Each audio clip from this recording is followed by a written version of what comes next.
चलिए चलते हैं फरवरी 2026 में। एक ऐसी घटना हुई जिसने आर्टिफिशियल इंटेलिजेंस की दुनिया को हमेशा के लिए बदल कर रख दिया। आइए देखते हैं कैसे। तो आखिर ऐसा हुआ क्या? एआई की दुनिया के सारे बड़े बड़े दिग्गज अचानक एक साथ भारत क्यों आ पहुंचे? देखिए, ये सिर्फ एक मीटिंग नहीं थी, ये एक बहुत बड़ा संकेत था। जरा सोचिए, नई दिल्ली, साल है 2026, फरवरी का महीना। एआई की दुनिया के सबसे पावरफुल दिमाग सब एक ही कमरे में। और कमाल की बात यह है कि ये कमरा सिलिकॉन वैली में नहीं बल्कि भारत में था। और इस ऐतिहासिक घटना का नाम था इंडिया एआई इम्पैक्ट समिट्स 2026। एक ऐसा समिट जिसने सचमुच एआई के भविष्य का पूरा नक्शा ही बदल डाला। तो तारीखें थी 16 से 20 फरवरी, जगह नई दिल्ली का शानदार भारत मंडपम। और इसका महत्व, ये कोई छोटी मोटी कॉन्फ्रेंस नहीं थी, ये ग्लोबल साउथ में हुआ अब तक का सबसे बड़ा एआई जमावड़ा था। मतलब पूरी दुनिया की निगाहें भारत पर टिकी हुई थीं। पर सवाल ये उठता है कि आखिर भारत ही क्यों, और वो भी ठीक इसी वक्त। चलिए इसके पीछे की वजहों को थोड़ा और गहराई से समझते हैं। देखिए, भारत के पास एक नहीं बल्कि कई तुरुप के इक्के थे। 1.4 अरब की आबादी, दुनिया की सबसे बड़ी नौजवान आबादी, सबसे तेजी से बढ़ता हुआ एक टेक स्टार्टअप इकोसिस्टम, और इन सबके ऊपर एक बहुत ही शक्तिशाली और महत्वाकांक्षी सरकार। इन सारी ताकतों ने मिलकर भारत को एआई की दुनिया के सेंटर स्टेज पर ला खड़ा किया।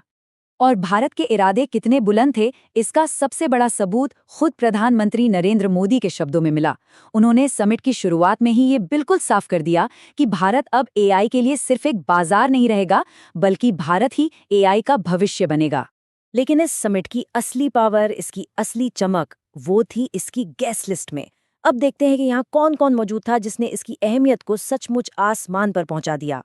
नाम सुनिए, ओपन एआई के सैम ऑल्टमैन, गूगल के सुंदर पिचाई, एनविडिया के जेनसिन हुआंग, एंथ्रोपिक के डारियो अमोदी। लिस्ट बहुत लंबी है। ये सिर्फ सीईओ नहीं है, ये वो लोग हैं जो एआई की क्रांति को लीड कर रहे हैं। और ये सब एक साथ दिल्ली में थे।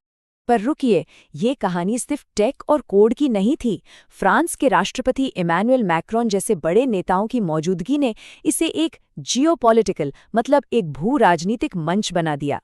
भारत की महत्वाकांक्षा बहुत बड़ी थी, जिम्मेदार एआई पर एक दिल्ली डिक्लेरेशन तैयार करना जो पूरी दुनिया के लिए एक नया स्टैंडर्ड सेट करे। तो चलिए अब बात करते हैं उन बड़ी बड़ी घोषणाओं की जिन्होंने दुनिया भर की हेडलाइंस बना दी। जी हाँ, अब बात होगी पैसे की, और वो भी बहुत सारे पैसे की। कुल आंकड़ा $300 अरब से भी ज्यादा।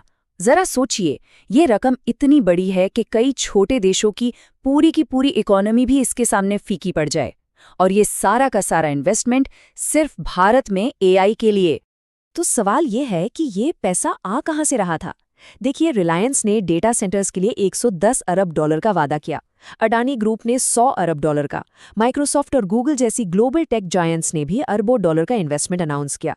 और तो और भारत सरकार ने भी पीछे न रहते हुए एक बड़ा एआई केंद्रित वेंचर कैपिटल फंड लॉन्च कर दिया। लेकिन एक बात साफ कर दें, ये समिट सिर्फ विदेशी कंपनियों और उनके निवेश का शोकेस नहीं था। असल में यहाँ तो भारत के अपने बड़े कॉर्पोरेट घरानों और एनर्जी से भरे स्टार्टअप्स ने सेंटर स्टेज ले लिया था। उन्होंने दुनिया को दिखाया कि वो भी इस एआई की रेस में किसी से पीछे नहीं है। तो इस जबरदस्त शो के पीछे भारत के कुछ बहुत गहरे रणनीतिक लक्ष्य थे, लेकिन आगे की राह चुनौतियों से भी भरी हुई थी। चलिए समझते हैं। देखिए, भारत सिर्फ इन्वेस्टमेंट नहीं चाहता, भारत चाहता है एआई सॉवरेनिटी, मतलब एआई की संप्रभुता। इसका सीधा सा मतलब है कि एआई टेक्नोलॉजी का सिर्फ इस्तेमाल नहीं करना, बल्कि उसे बनाना, उसे कंट्रोल करना अपनी शर्तों पर।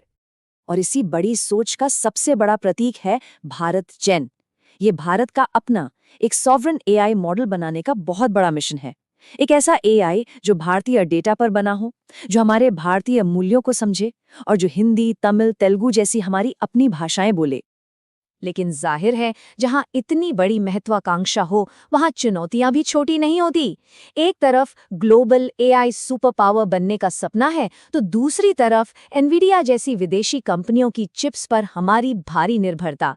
एक तरफ दिल्ली डिक्लेरेशन से दुनिया को रास्ता दिखाने की कोशिश, तो दूसरी तरफ एआई गवर्नेंस पर दुनिया के अलग-अलग देशों के अपने-अपने हित। और हाँ, ऑटोमेशन से आईटी सेक्टर की नौकरियों पर मंडराता खतरा भी एक बड़ी सच्चाई है। तो कुल मिला के देखें तो ये समिट सिर्फ एक मीटिंग या कॉन्फ्रेंस नहीं थी। ये एआई की एक नई वर्ल्ड ऑर्डर, एक नई विश्व व्यवस्था की शुरुआत थी। जी हाँ, ये सिर्फ एक घटना नहीं थी, ये एक बहुत ही साफ और जोरदार संकेत था। एक संकेत कि एआई की दुनिया का जो सेंटर ऑफ ग्रेविटी है, वो अब बदल रहा है। ये संकेत था कि एआई के अगले 1 अरब यूजर्स भारतीय होंगे। ये यूजर्स हिंदी, तमिल और तेलुगु जैसी भाषाएं बोलेंगे। ये संकेत था कि एआई की अगली बड़ी-बड़ी कंपनियां सिलिकॉन वैली से नहीं, बल्कि बैंगलोर, हैदराबाद और चेन्नई जैसे शहरों से निकलेंगी। और सबसे बड़ा संकेत ये था कि भारत अब दुनिया का सिर्फ टेक लेबर सप्लायर या बैक ऑफिस नहीं, बल्कि अपना खुद का एआई भविष्य लिखने वाला देश बन रहा है। तो समझ लीजिए, ये कोई छोटा मोटा ट्रेंड नहीं है, ये एक पूरा काया पलट है, एक ट्रांसफॉर्मेशन। और अब सबसे बड़ा सवाल यही है कि क्या दुनिया इस जबरदस्त बदलाव के लिए तैयार है?